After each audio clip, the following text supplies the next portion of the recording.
wanna bury you in 6 feet of sugar. I wanna watch you come back to me.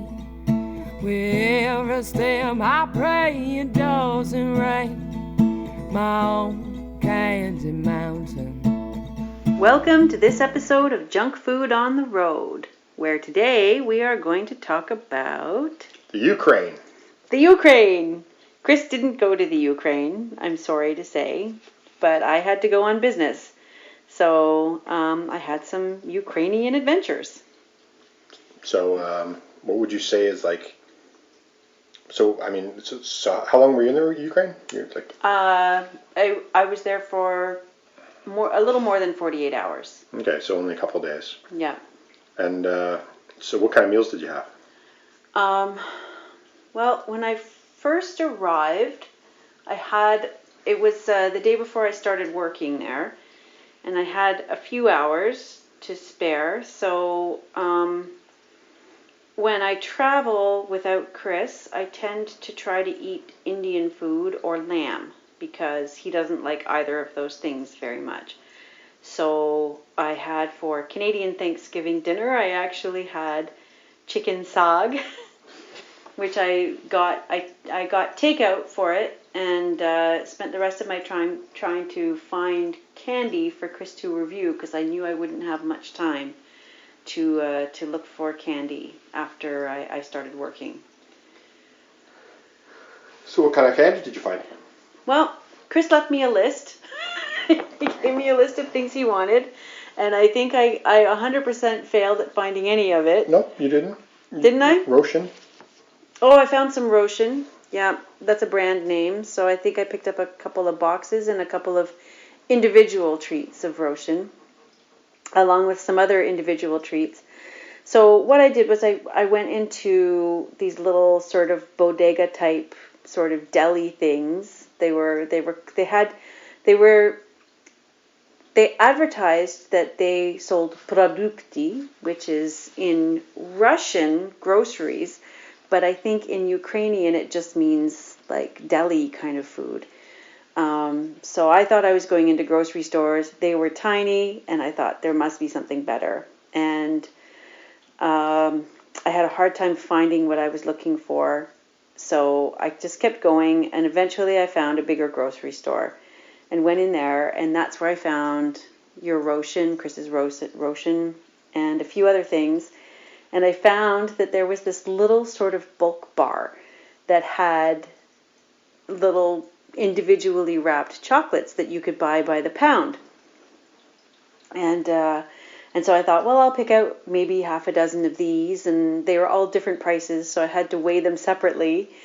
And my Russian is pretty basic. I mean, I'm supposed to be I'm supposed to be able to speak it fluently, but I haven't used it since I learned it, so I was a little awkward. So I'm in Ukraine, which of course has Russian and Ukrainian, and trying to figure out how to weigh these chocolates. And this one woman got so very impatient. This like stupid foreigner doesn't know how to weigh the chocolates. But it turned out, so she just grabbed them from me and started trying to weigh them for me. And she couldn't find them in the weighing system. So I just gave up, and I think I ended up getting 4. I ended up getting 2 because I had managed myself to weigh 2 of these little things. And then when I went to pay for them, the cashier saw like that I had just used one bag and had put different labels on, and she was sort of like, "Oh, good idea." And I said, "Oh, I tried to do some other ones, but I couldn't figure out how to weigh them. I couldn't figure out what to put in the system." And she says, "Oh, I can weigh them right here at the cash for you." So the poor woman behind me is like, she's got like 2 things she wants to buy. I'm like, "Please, just one moment." And I went and I just like randomly grabbed like 3 or 4 more and got these. So Chris got random, uncurated Ukrainian candy that I don't think he's reviewed yet. But it was definitely an experience. From what I could tell when I was researching Ukrainian stuff, that sort of thing is a very popular thing in the Ukraine. Sort of bulk, small, individual candy things. Not like gummy bears and stuff, but it's like individually little wrapped chocolates and hard candies, and I guess like butterscotch type things, like stuff like that seems to be quite popular there. Yeah, they took up the whole end of the aisle in the grocery store. So there was probably like 20 bins of different ones, maybe 24 bins. It was like 4 or 5 across and 4 or 5 up. Yeah. So That's kind of neat. It's kind of fun. That's what I imagine too, because I have Ukrainian heritage, and I remember my grandmother always have a bowl of random chocolates and stuff like that too. So it fits. I didn't know if that was just a grandma thing or if that was a Ukrainian thing. Maybe a little of both. apparently it's a cultural thing because people were buying them.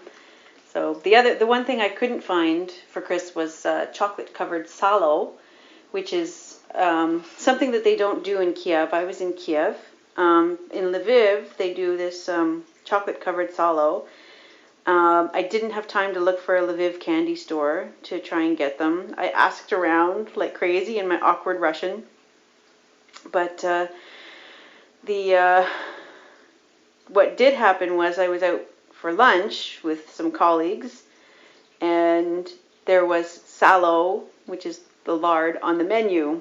So I thought, okay, well, it's on the menu as an appetizer. Let's do this. It's pork fat. It's pork fat. It's lard. So is it manufactured lard, or is it just like a piece of fat off of a pig? I think it's just a piece of fat off of a pig. Because lard, like you look at Crisco, and that's pretty processed. Yeah, that's true. So, but yeah, no, it's like gelatinous, not gelatinous fat, but just like that solid fat that you get like after your roast beef, you've cooked your roast beef and it hardens again. Mm-hmm. So it's kind of like that. And it came to the table in this like big jar, and usually it's in chunks, like little diced cubes, but this one was in slices. And they gave it to me with hot mustard in a little bowl and horseradish in a little bowl. So, and there were little tongs in the jar. And I was with some Ukrainian people as well. And they were just like, wow, you're just like going hardcore on your first day in Kiev. And I was like, why not, right?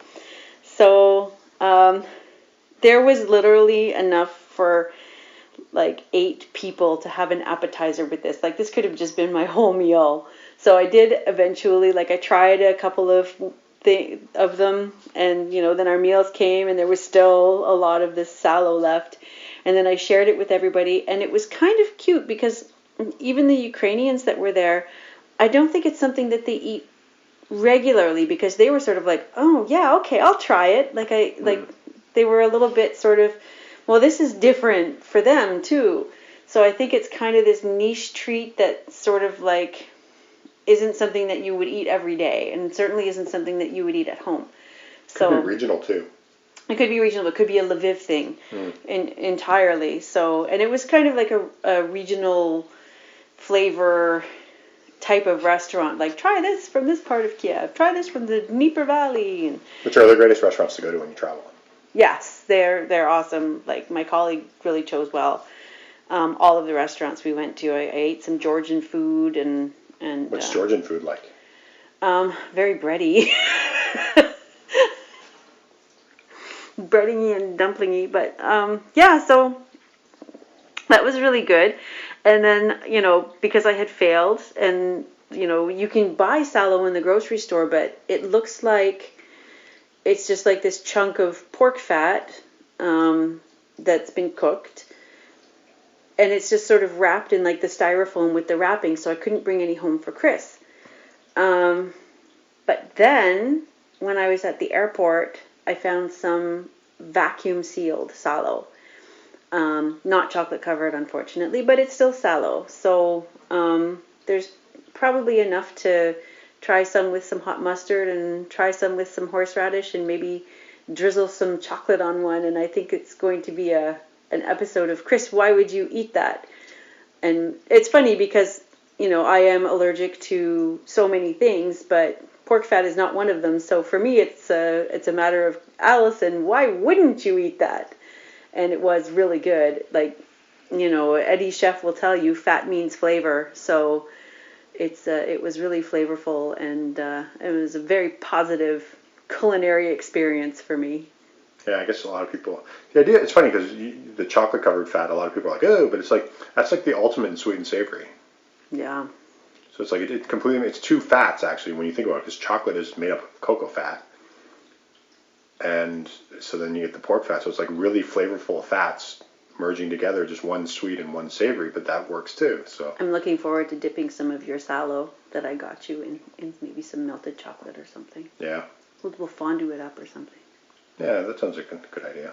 Fondue. Pork fondue. She's pointing to our fondue, our Our chocolate fondue set. chocolate fondue set. So we have some friends that I think are going to partake with us. Yeah. So we should make sure we have other food as well. Why? So I don't think everybody has the stomach to handle that. So For me, it was really good. But then, that's pretty much it. I had a really crappy sandwich at the airport for dinner, and then I went to Warsaw, where I had some of the best Indian food I've ever had. was there anything? Did you have any breakfasts, or were they just hotel breakfasts? They were just hotel breakfasts. That's the word. Don't you wish hotel breakfasts could at least have something to do with the? Once I went to Moscow like 12 years ago for a business trip, and the breakfast buffet had things like blini with just like the cream that you put on it, and so there were some Russian specialties definitely at that breakfast buffet. Disney China had some stuff too. Yeah, that was the first time I tried Hong Kong toast. Yeah. Was at the Disney Hotel in Hong Kong. Asian hotels generally do. A lot of European hotels, and almost every hotel has a Western section. Yeah. Which is always a little weird. I'm okay with it because, if you're traveling, especially for business, you just want to, eat something you're familiar with and get on with it. Although the one in Hong Kong, they tried. They tried. It was so bad.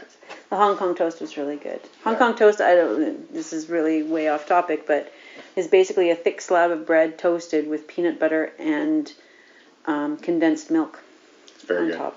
It's pretty good. So anything else about Ukraine? No, I was there for such a short time. It was lovely. The architecture's amazing. Lots of green space in the city. Beautiful. Food that I had was pretty spectacular. So. Yeah. I look forward to someday going there. Maybe we'll do another episode if I get there. Yeah. I mean, we've done Poland and Lithuania already because we traveled there. I have ancestry in Ukraine, so it might be kind of interesting. I do not. So. And so I'm sorry I got to go before you. That's okay. I think that's it.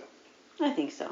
Well, thanks for listening to another episode of Junk Food on the Road, where Allison talked about Ukraine. Yay! As always, you can follow us on Twitter at CandyCritic, or go to candycritic.org and find links to all of the other social media, including Facebook and Instagram, and all those things people follow. You can also go to patreon.com/candycritic and get extra stuff, including these very recordings a week in advance. A week? Whole week? And bonus content, videos, weekend videos, stuff like that. Also access to Snack Facts, our micro comic through our Patreon, or you can just buy Snack Facts. What? Facts about snacks? All kinds of facts about snacks. But you can also pick that up at candycritic.org/snackfacts, and you can pick up issues of Snack Facts yourself, digital or actual printed copies now. Mailed by the hands of the Candy Critic himself. If you mention this podcast, say the word... hands of the Candy Critic. And I'll sign it for you. So, thanks for listening, and we'll see you next time. Bye. I wanna bear you in 6 feet of sugar. I wanna watch you come back to me. With every step I pray it doesn't rain. My own candy mountain. They say things don't last, but hey, I've always holding my candy. Not much of a sweet tooth anyway. I wanna bear you 6 feet of sugar, honey. I wanna bear you 6 feet of sugar.